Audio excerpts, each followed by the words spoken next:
Visual language, media, and social design, the positive impact of design on the lesbian, gay, bisexual, transgendered, queer, questioning, intersex, asexual, and ally youths. Introducing this project, I'm proposing that visual language, visual media, social design, when used appropriately in campaigns, foundations, initiatives, and various projects, have had a positive impact on the LGBTQQIA community by preventing violence, bullying, reducing suicide rates, and affecting the perception within that community to youths. To show how all these things kind of how design, campaigns and foundations, initiatives, and projects affect this issue, first I want to start looking at campaigns, and specifically the Human Rights Campaign, the No Hate Campaign, and the Think Before You Speak campaign. The Human Rights Campaign is the largest LGBT equality rights advocacy group and lobbying organization, and they have more than 1 million members and supporters. And here's two of their initiatives, but you may remember most recently when they actually had the Facebook profile swap campaign.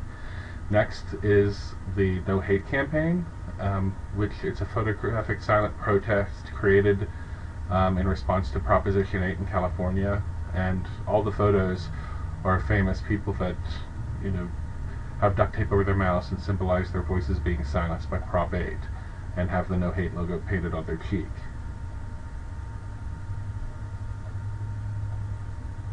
Next we have the thinkbeforeyouSpeak.com campaign. It aims to raise awareness about the prevalence and consequences of anti-LGBT bias and behavior in American schools, and the goal of the campaign is to prevent the use of homophobic language in an effort to create more positive environments for LGBT teens. Next, looking at foundations. The foundations I want to look at are the Gill Foundation, the Matthew Shepard Foundation, and the Point Foundation. The Gill Foundation is one of the nation's largest founders and organizers of lesbian, gay, bisexual, and transgendered civil rights work, and their goal is to create an America in which all people are treated equally and respectfully. Next is the Matthew Shepard Foundation. It seeks to replace hate and understanding and compassion and acceptance, promote acceptance through its varied educational outreach and advocacy programs. It has a speakers bureau that visits schools, universities, and colleges and community groups talking about the impact of hate and hate crimes. And next I want to look at the Point Foundation, which empowers promising LGBTQ students to achieve their full academic and leadership potential. Despite the obstacles that are put in front of them, it's to engage them, provide college funds, and avenues to allow them to make significant impacts on society. Next, looking at initiatives, I'm looking at the FuckHate.com initiative, Gleason, the Gay, Lesbian, and Straight Education Network, and StopBullying.gov. First, the FuckHate.com initiative. It's a private t-shirt company that has a direct charitable mission. They've raised over $250,000 for t-shirt sales last year alone, and that money has been given to gay rights charities.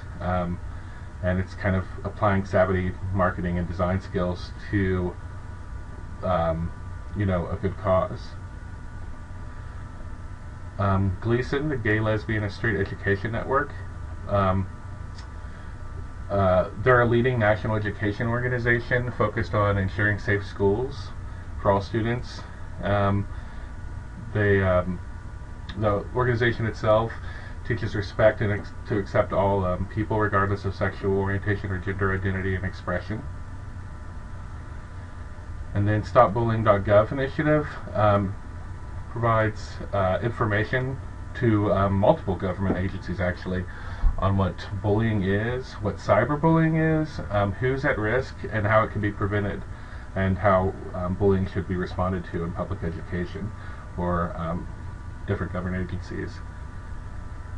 Kind of finally looking at projects, looking at the It Gets Better Project, the Laramie Project, and the Trevor Project. The It Gets Better project inspires hope for young people facing harassment.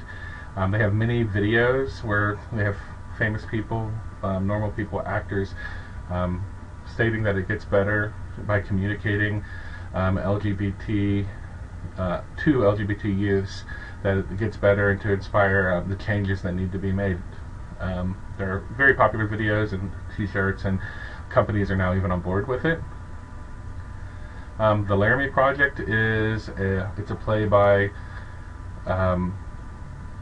Moses Kaufman and a theater company, I think Tectonic Theater Project, and it's kind of a reaction to the 1998 murder of the University of Wyoming gay student Matthew Shepard in Laramie, Wyoming, and it's put on circulation and is presented to create a forum and discussions concerning at public schools, higher education campuses, things of that nature.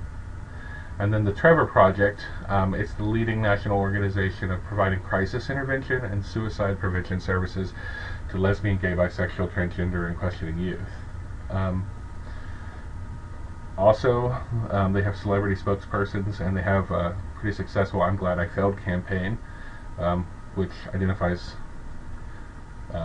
why a person has wanted to commit suicide and what the benefits of what happened when they didn't. So kind of looking at all of these things, the different campaigns, foundations, initiatives, and projects, as well as ones that I didn't even mention in this presentation, such as GLAD, Revoke Prop 8, things of that nature. All of these really kind of affect the situation of gay youths and their perception of their own community, reducing suicide rates, preventing bullying, reducing violence, and that is how visual language, media, and social design have had a positive impact on the LGBTQQIA youths. Thank you.